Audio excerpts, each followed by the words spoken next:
uma alegria estar com vocês novamente aqui, depois de uma longa jornada de pregações no Tatuapé. Acho que a presbitéria entendeu que eu sou meio pentecostal e me mandou para uma igreja mais avivada. Mas é uma alegria estar de volta nesse texto tão belo e tão precioso da Palavra do Senhor. E na semana passada, nós começamos uma série em Filemon e nós falamos sobre a prece, a introdução do livro e a prece. E hoje eu gostaria de chamar você para abrir a sua Bíblia em Filemon, no capítulo 1, versículo 8 ao 14, nós vamos ler o pedido. Vamos ver como Paulo aplica o seu pedido a Filemon em favor de Onésimo. Filemon 1, do 8 ao 14.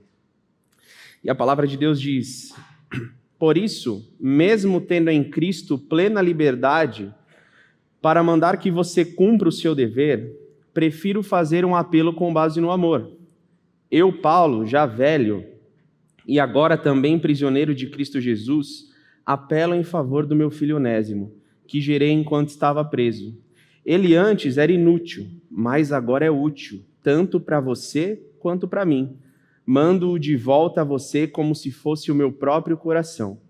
Gostaria de mantê-lo comigo para que me ajudasse em seu lugar enquanto estou preso por causa do Evangelho, mas não quis fazer nada sem a sua permissão, para que qualquer favor que você fizer seja espontâneo e não forçado.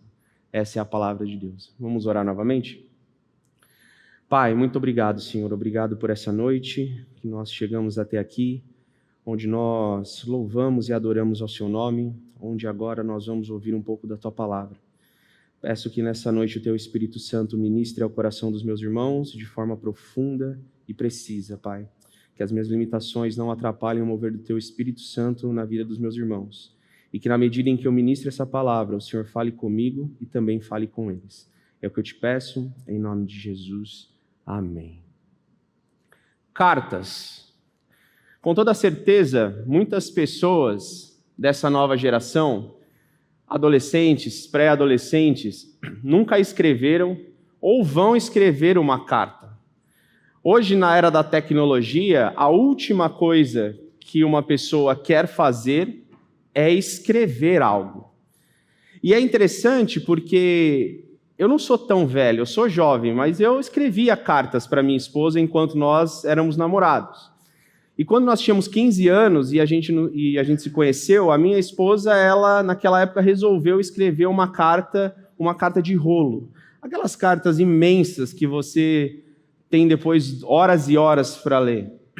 E é interessante porque quando você escreve uma carta, existe em você uma expectativa de que a pessoa que receber, ela leia e ela realmente interaja e goste daquela carta, e existe a expectativa daquele que recebe.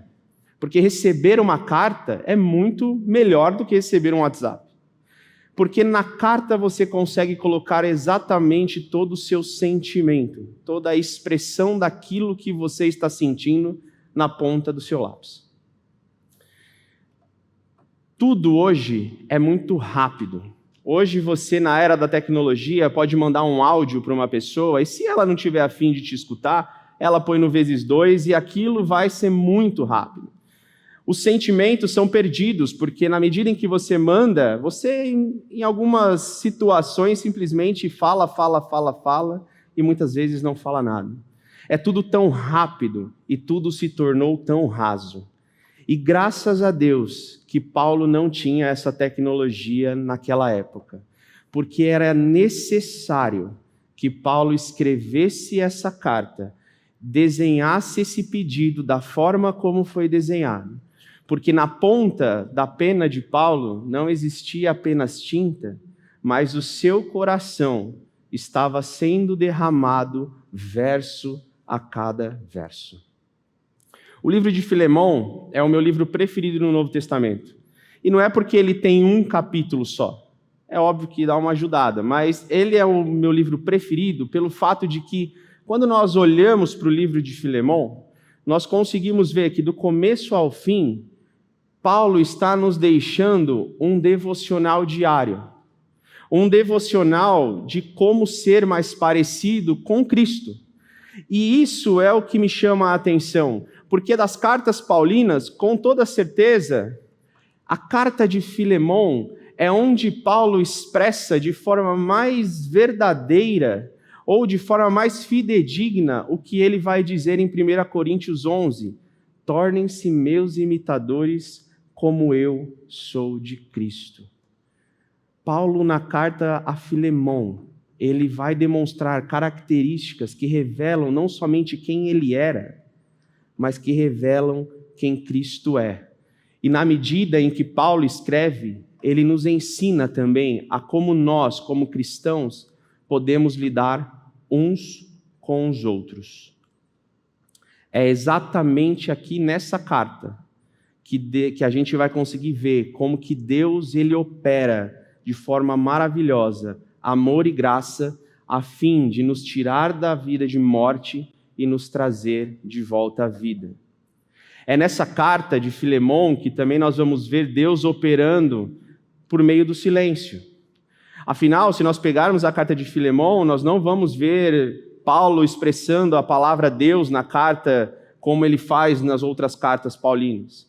Mas nós vamos ver como que Deus opera de forma tão magnífica a fim de fazer com que os personagens dessa cena, deste ato, eles tenham um real encontro com ele e uma mudança real de vida. Quantas vezes nós estamos vivendo as nossas situações das nossas vidas? Quantas vezes nós estamos passando por momentos difíceis? E nós oramos e oramos e oramos e parece que a nossa oração não é atendida. Parece que Deus ele se coloca em extremo silêncio. Eu tinha um pastor que dizia que parece que a nossa oração não passa do teto. Quantas vezes nós estamos tão angustiados, clamando ao Senhor, estamos de joelhos aos pés do Senhor, mas parece que Deus não está ouvindo. E o que Paulo nos ensina na carta de Filemon é que Deus ele está operando, e muitas das vezes operando em silêncio, operando para que todas as cenas, para que tudo que aconteça, seja para nos levar a ter um encontro real com Ele e uma mudança real de vida. O profeta Jeremias, na sua carta em Jeremias 29, ele vai escrever algo que o próprio Deus disse, e que nos traz ali um conforto para esses momentos em que nós entendermos que Deus está em silêncio. Deus, em Jeremias 29, diz assim: vocês me procurarão e me acharão quando me procurarem de todo o coração. Eu me deixarei ser encontrado por vocês, declara o Senhor. Onésimo era um fugitivo, e nessa história a gente vai ver isso. Onésimo, ao fugir, ele sentenciou, ele lacrou a sua sentença de morte. Mas Deus, de forma graciosa e perfeita, transforma a sentença de morte de Onésimo em esperança de vida ao se encontrar com o apóstolo Paulo. Por isso, a minha proposta para você nessa noite é que este pedido que nós lemos de Paulo a Filemon, ele nos ensina pelo menos 4 características que vão mostrar mais uma vez não somente quem Paulo era, mas quem Cristo é. E como ele espera que nós, como cristãos, que fazemos parte do corpo de Cristo, vivamos em relação ao nosso irmão. Mas antes de entrar nessas 4 características, eu quero trazer você um pouquinho para a semana passada, trazer um pouquinho desse contexto para você que não conseguiu estar conosco, ou para você que não lembra. O pastor Isaac, ele nos deu algumas informações importantes sobre a carta. A primeira delas é que Onésimo era um escravo de Filemon, e ele fugiu de Filemon, mas não só fugiu, em alguma medida ele lesou a Filemon e a sua família.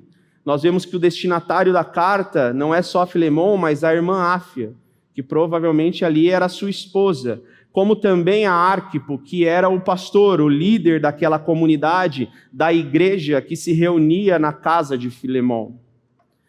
É interessante porque esta igreja que se reunia na casa de Filemon, o apóstolo Paulo vai dizer que graças ao cuidado de Filemon a essa igreja, graças ao cuidado que ele teve, o amor que ele tem com esta igreja, isto tem reanimado o coração dos santos, no versículo 7. E o mais interessante é que Filemon era um filho da fé de Paulo. Enquanto Filemão estava perdido em seus pecados, Paulo chega a Colossos, Filemão se encontra com Paulo, e na medida em que se encontra com Paulo, se encontra com o Evangelho de Jesus Cristo. Evangelho esse que transforma a sua vida e que faz Filemão agora não ser só parte do corpo de Cristo, mas também ter uma vida em comunidade, comunidade essa que se encontra em sua casa. Filemão sabia o que era estar morto, e após se encontrar com Cristo, com esse evangelho do Senhor, ele deixa de ser escravo do pecado e agora se torna filho de Deus. Esse é o endosso principal que o apóstolo Paulo vai trazer quando ele vai fazer o seu pedido por Onésimo a Filemão. E aqui eu quero caminhar com vocês durante toda essa perícope que nós lemos, durante toda essa porção. Peço que você mantenha a sua Bíblia aberta, nós vamos versículo a versículo, entendendo as características que o apóstolo Paulo nos mostra dentro dessa carta. E as duas primeiras são autoridade e amor. Versículo 8 diz assim: por isso, mesmo tendo em Cristo plena liberdade para mandar que você cumpra o seu dever. Paulo ele não se apresenta na sua carta a Filemão com as suas credenciais apostólicas. Paulo ele não chega dizendo a Filemão quem ele era. Ele se apresenta como prisioneiro, mas ele, diferentemente das outras cartas, onde ele inicia, como por exemplo em 1 Timóteo, que ele diz: Paulo, apóstolo de Cristo Jesus, por ordem de Deus, nosso Salvador, e de Cristo Jesus, a nossa esperança. Paulo, em Filemão, ele não utiliza suas credenciais. Ele não se coloca acima de Filemão, pelo contrário, ele se coloca em linha com Onésimo, porque ele sabia que o pedido não deveria ser feito com base no seu movimento de autoridade, mas com base em outro sentimento, o amor. Paulo ele sabia que ele tinha autoridade sobre Filemão na mesma medida que Filemão tinha autoridade sobre Onésimo. Porém, ele prefere atuar de uma outra forma. Porém, ele prefere seguir o seu pedido, trazendo Filemão para o centro de uma outra perspectiva, não por meio da razão.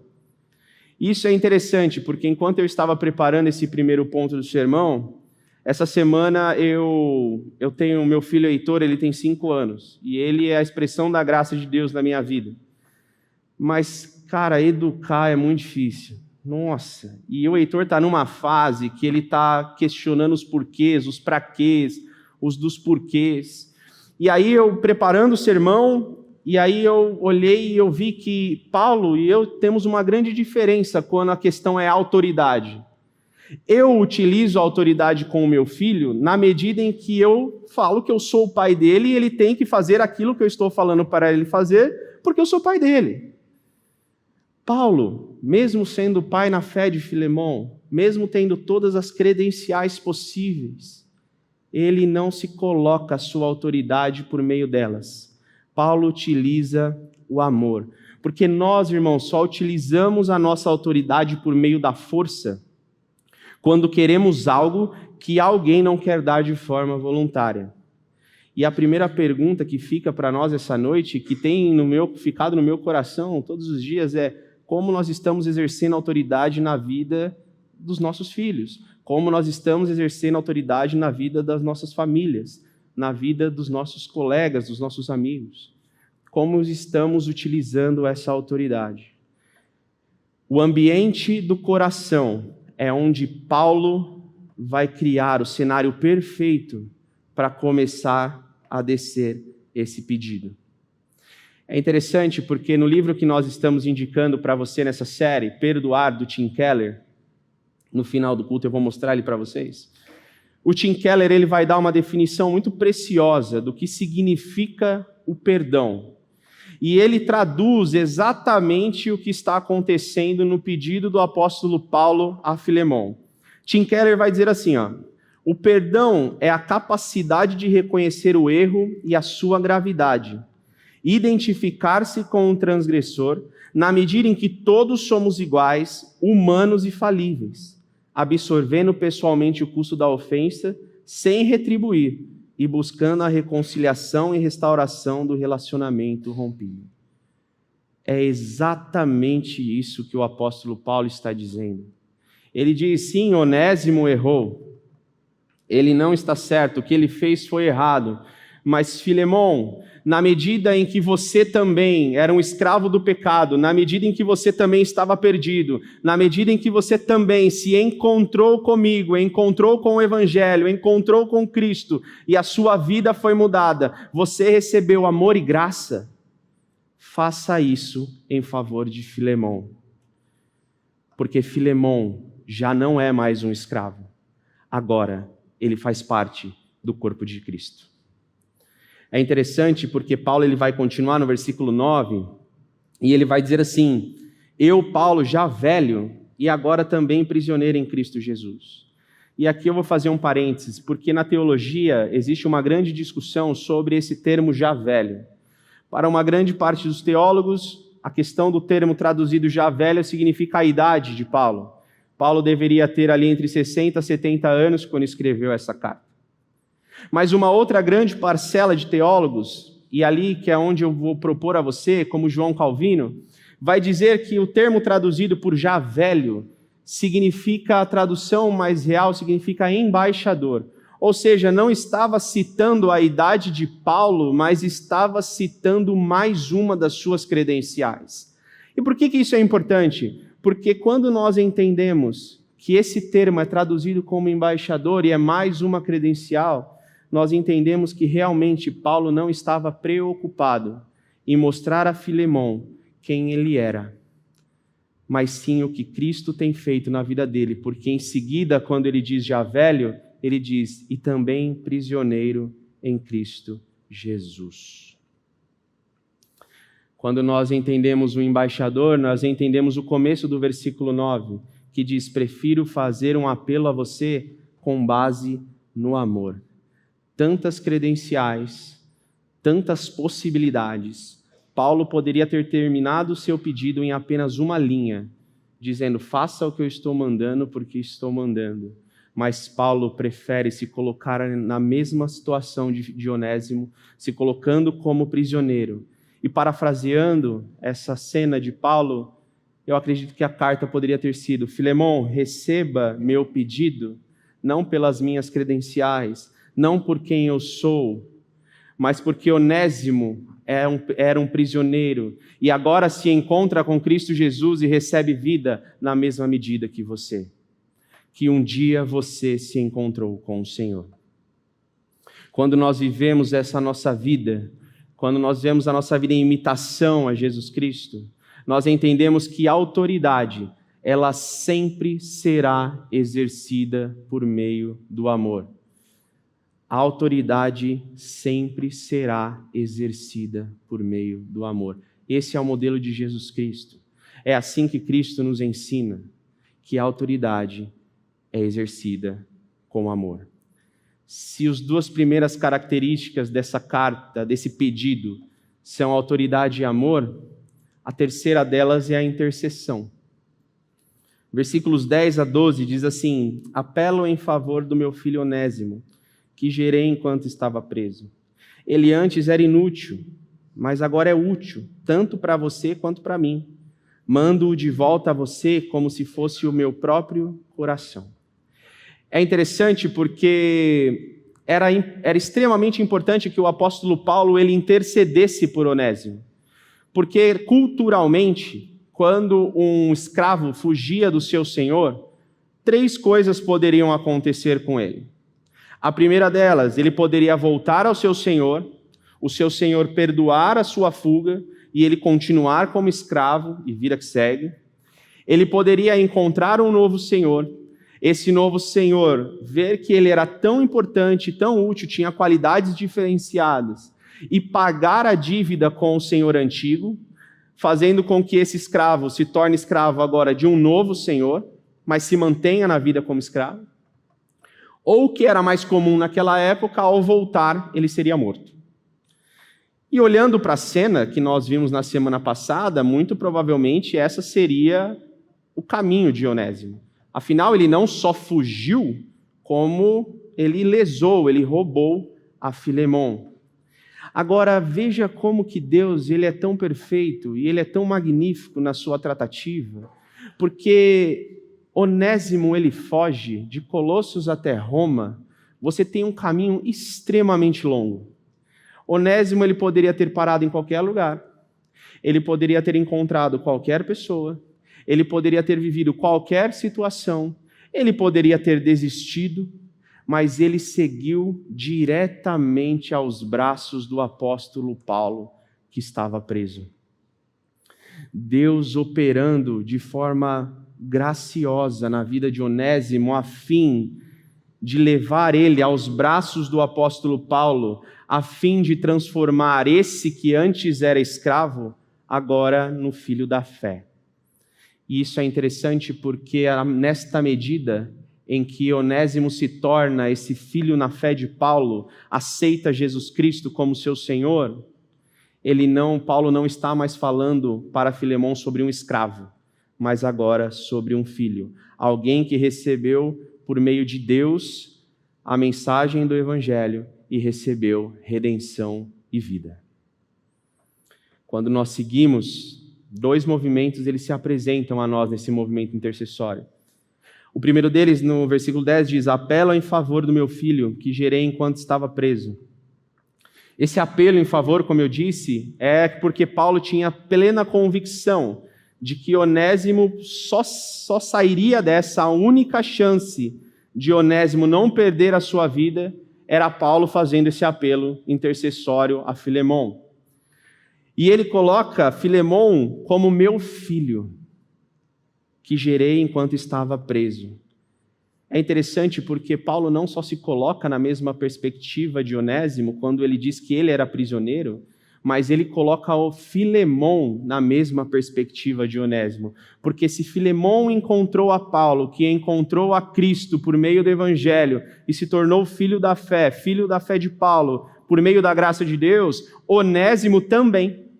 Onésimo se encontra com Paulo, que se encontra com Cristo e a sua mensagem, e também se torna um filho na fé. Paulo está imitando o nosso grande intercessor, Jesus Cristo, que em João, no Evangelho de João, no capítulo 17, quando Jesus ele vai interceder, não só pelos seus apóstolos, mas por aqueles que viriam a partir da mensagem. E João 17 diz assim: a minha oração não é apenas por eles, Jesus falando, rogo também por aqueles que crerão em mim por meio da mensagem deles, para que todos sejam um, Pai, como tu estás em mim e eu em ti, que eles também estejam em nós, para que o mundo creia que tu me enviastes. Dei-lhes a glória que me destes, para que eles sejam um, assim como nós somos um. Em Cristo, quando nós nos encontramos com Cristo, não há mais diferenças entre escravos e livres, homens e mulheres. São todos chamados de filhos de Deus. E essa é a grande beleza e verdade do Evangelho, é que sem Cristo todos nós somos pecadores e estamos fadados à morte eterna. Mas quando nós nos encontramos com Cristo, quando nós nos achegamos aos pés desse Senhor, nós não recebemos apenas a sua palavra e a sua intercessão perfeita, mas também recebemos vida. E não só isso. O pedido de Paulo vai mostrar que quando nós nos achegamos a Cristo, quando nós recebemos esse Senhor, há em nós uma mudança de status social. Versículo 11 diz: ele antes era inútil, mas agora é útil, tanto para você quanto para mim. É interessante porque etimologicamente o nome Onésimo, ele significa útil. Mas quando nós olhamos a tradução exata do grego para útil, a tradução de Paulo está dizendo assim, ele é muito útil. É um sentimento muito maior do que apenas o seu nome. Paulo está dizendo, ele é muito útil, ele passa de ser um escravo inútil para ser um servo muito útil. Porém, não só útil para mim, que estou preso aqui. A partir de agora, Filemão, ele também é muito útil a você, que também é muito útil no reino de Deus. Onésimo, ele fugiu como um escravo, mas o que Paulo está dizendo é que ele está voltando agora como um irmão em Cristo, um irmão de Filemon. E que antes, onde ele ficava isolado na sua escravidão, agora ele também faz parte da mesa, da comunhão que existe na casa de Filemon. O que nós precisamos entender é que quando nós temos um encontro verdadeiro com Cristo e com a sua mensagem, Cristo sempre nos transformará de dentro para fora. Sempre haverá uma mudança de status social, porque enquanto nós éramos pecadores e estávamos mortos, com Cristo nós somos filhos de Deus e temos vida, e vida em abundância.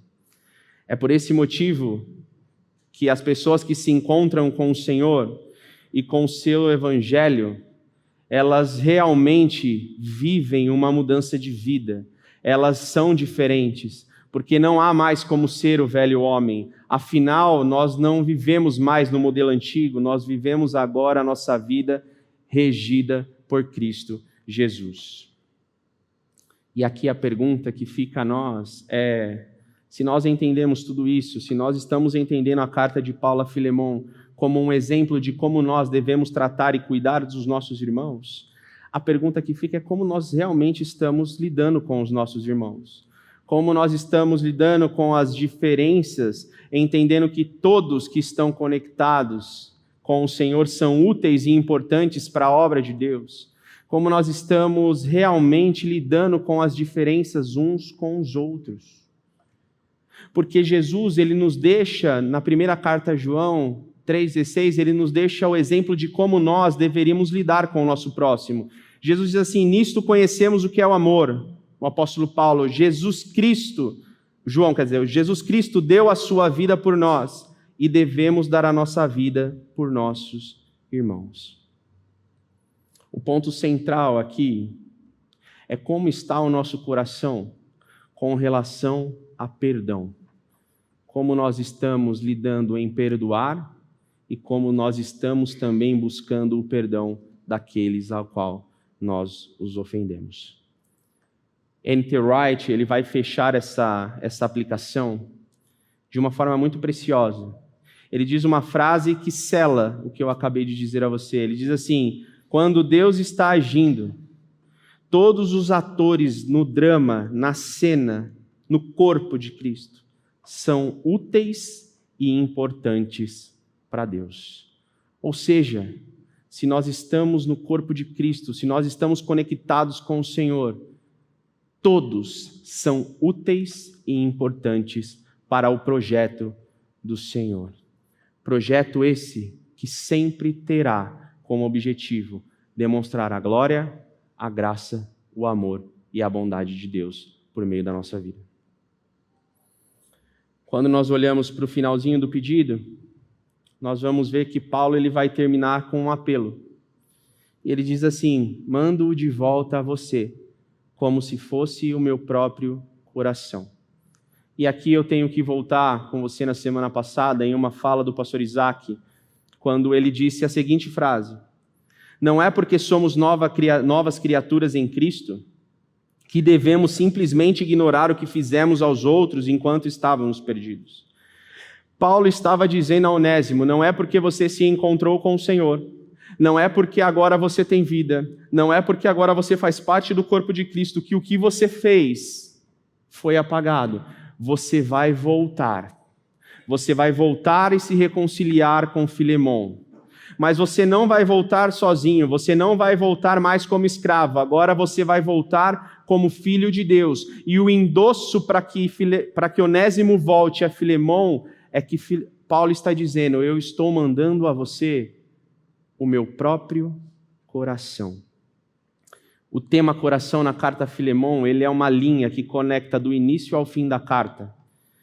E eu queria tentar mostrar isso para você de uma forma bem simples. No versículo 7, Paulo vai dizer assim a Filemon, que Filemon revigorou o coração dos santos. Ao saber das atitudes de Filemon, do cuidado que ele tem com o corpo de Cristo, do cuidado que ele tem, do amor que ele tem com aquela igreja, Paulo diz que isso traz a ele alegria e revigora o coração dos santos. No versículo 12, que nós acabamos de ler, Onésimo se torna o próprio coração de Paulo. Visto que Filemão cuidava tão bem desse corpo de Cristo, Paulo envia o seu próprio coração para ser cuidado por Filemão, só que agora na figura de Onésimo. E lá no versículo 20, e eu não vou descer toda a história até lá, porque vai ter um sermão inteiro sobre isso, Paulo vai pedir que Filemão revigore o seu próprio coração. Paulo vai olhar para Filemão e dizer: Filemão, chegou a sua vez de ser útil e fazer a mim o que você faz aos outros. Versículo 7. Reconforte o meu coração, como? Recebendo Onésimo. Filemão estava sendo convidado aqui para demonstrar o quão parecido com o Cristo que ele encontrou, com esse Cristo que reformou a sua vida, ele era parecido, cuidando, perdoando e também produzindo vida. O que Paulo está dizendo a Filemão quando manda dizer ao seu próprio coração era basicamente: Filemão, se você maltratar ou fizer alguma coisa a Onésimo, entenda, você está fazendo isso não somente a ele, mas a mim também. E isso era impensável para Filemão, afinal Paulo era o pai na fé de Filemão. Foi por meio do evangelho de Cristo pregado por Paulo que Filemão recebeu uma nova vida. Então Paulo apela em favor de Filemão, em favor de Onésimo, colocando o seu próprio coração em jogo. Caminhando para o final, última característica. Então nós passamos por autoridade e amor, intercessão e agora a última, submissão. Versículos 13 e 14 diz assim: gostaria de mantê-lo comigo para que me ajudasse em seu lugar, enquanto estou preso por causa do evangelho. Mas não quis fazer nada sem a sua permissão, para que qualquer favor que você fizer seja espontâneo e não forçado. É interessante porque Paulo ele vai utilizar no versículo 13 uma frase dizendo assim: em seu lugar. Paulo está dizendo a Filemão: era você que era para estar aqui, mas visto que você não está aqui, que você não pode estar aqui comigo enquanto eu estou preso, deixe comigo, gostaria de manter comigo Onésimo, para que me ajudasse, para que estivesse comigo nesse momento em que eu estou preso, em que eu estou vivendo esse momento de angústia. Já que você não pode estar aqui, Onésimo está assumindo o seu lugar, Filemão. Onésimo está substituindo o seu trabalho, por isso que ele é muito útil a mim. Nós realmente não sabemos, não está explícito o que Onésimo fazia, quais eram as ajudas que Onésimo dava ao apóstolo Paulo enquanto estava preso. Porém, nós sabemos e temos a certeza de que realmente o que ele fazia trazia a Paulo um conforto, uma alegria, um alívio naquela situação em que ele estava vivendo. E por isso Paulo classifica Onésimo como muito útil ao Senhor, a ele enquanto estava preso. As tribulações da nossa vida, muitas vezes quando nós passamos por algo extremamente complexo, estamos vivendo um turbilhão de coisas. Quantas vezes nós não sentamos e realmente esperamos ter alguém ao nosso lado para que a gente possa conversar, para que a gente possa abrir o nosso coração, para que a gente possa expor as nossas dores e as nossas angústias. Quantas vezes nós não esperamos ter alguém ao nosso lado.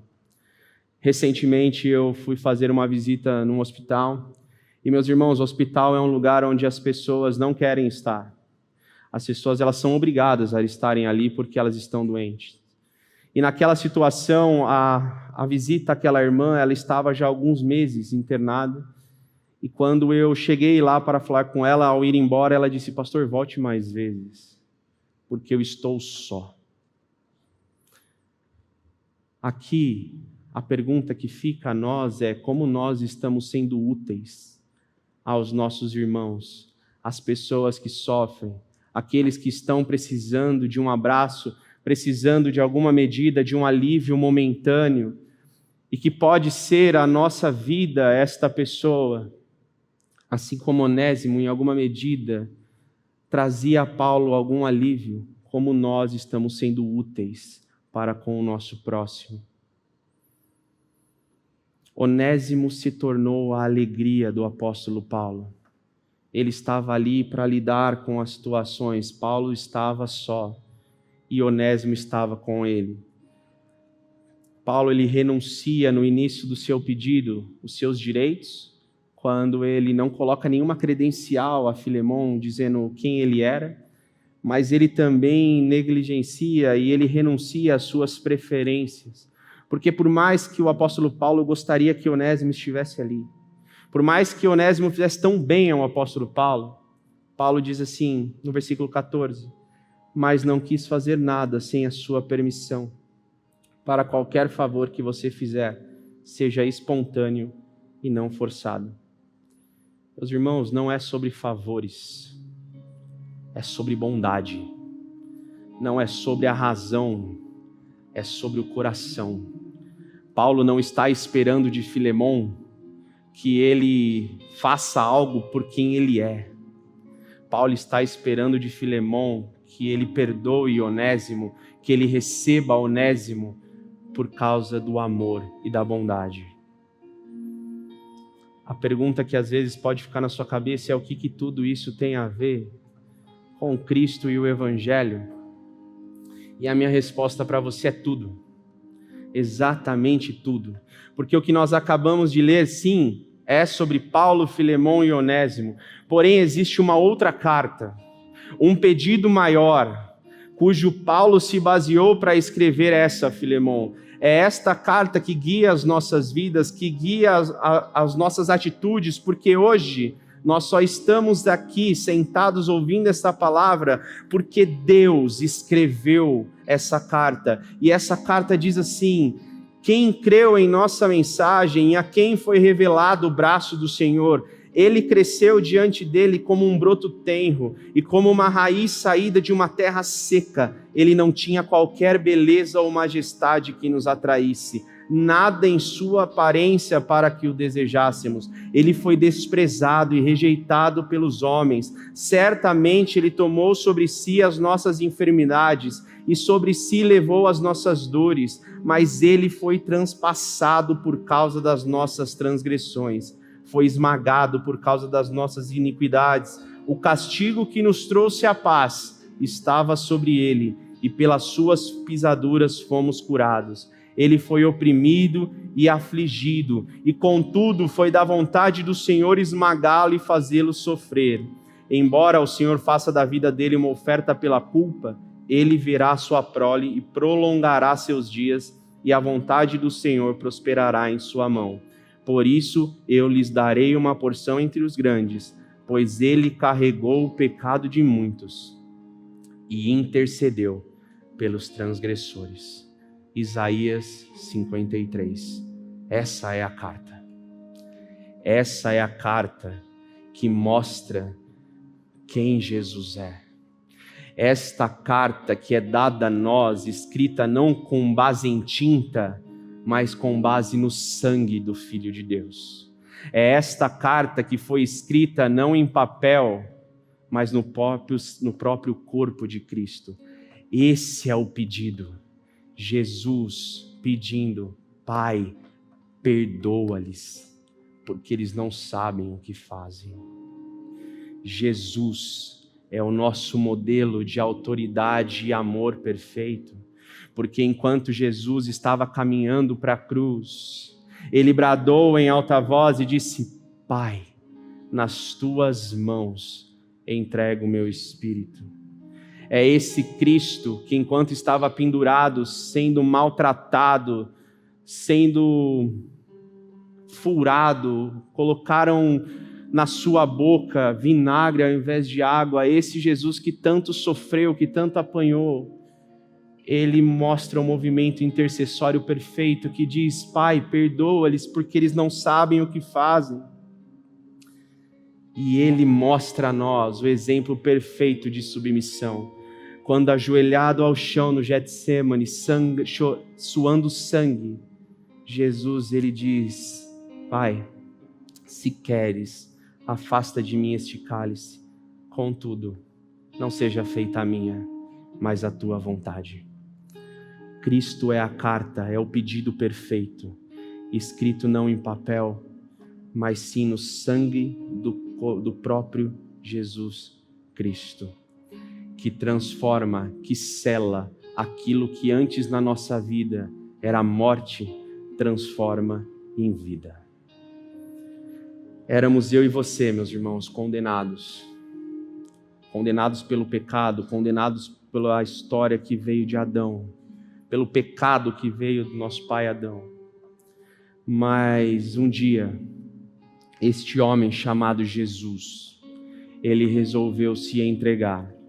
Ele resolveu descer e se colocar na mesma medida que nós, assumindo a nossa culpa, assumindo os nossos pecados. Esse que era perfeito assumiu as nossas dores. Ele foi julgado, ele sofreu, ele foi amassado, para que hoje eu e você pudéssemos nos sentar aqui, não mais na condição de mortos nos nossos pecados, mas agora de ter vida em Cristo Jesus. Eu sinceramente não sei o que você está vivendo nessa noite, eu não sei como você chega aqui ou como você que está em casa, o que você está passando, quais são os seus dramas, quais são as suas dores, quais são as suas angústias.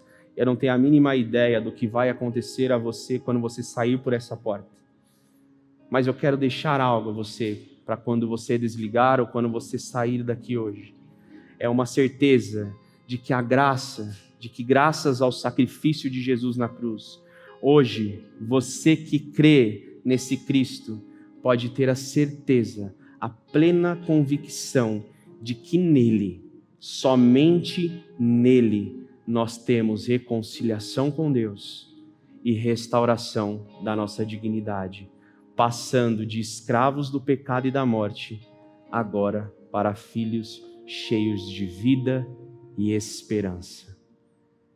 Essa é a mensagem do pedido de Filemão, que inicia com o apelo do amor e que demonstra o que Cristo fez na cruz foi também por amor. Baixe sua cabeça, vamos orar. Pai, muito obrigado, Senhor. Obrigado por essa palavra. Obrigado por esse tempo em que nós estivemos aqui. Senhor, obrigado por tudo que o Senhor fez. Éramos para sermos nós, as nossas costas, o nosso sangue, mas o Senhor resolveu vir. O Senhor veio em nosso lugar e por causa da tua morte, por causa do que o Senhor fez, hoje nós temos vida e nós temos vida em abundância.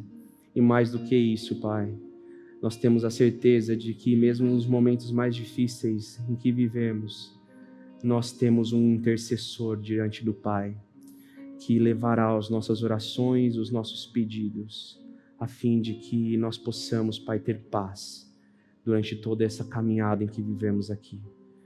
Senhor, fala conosco durante essa semana, que essa mensagem fale a nós, que nós possamos amar uns aos outros assim como o Senhor amou a igreja, que nós possamos nos sacrificar pelos nossos irmãos, e na medida em que fazemos isso, nos tornamos cada vez mais parecidos com o Senhor. Que o Senhor fale conosco, que o Senhor e o Espírito Santo incomode os nossos corações, e que a gente ame, Senhor. Ame ao Senhor e entenda que tudo é para Ti, toda a honra, toda a glória, domínio e majestade. Em nome de Jesus. Amém.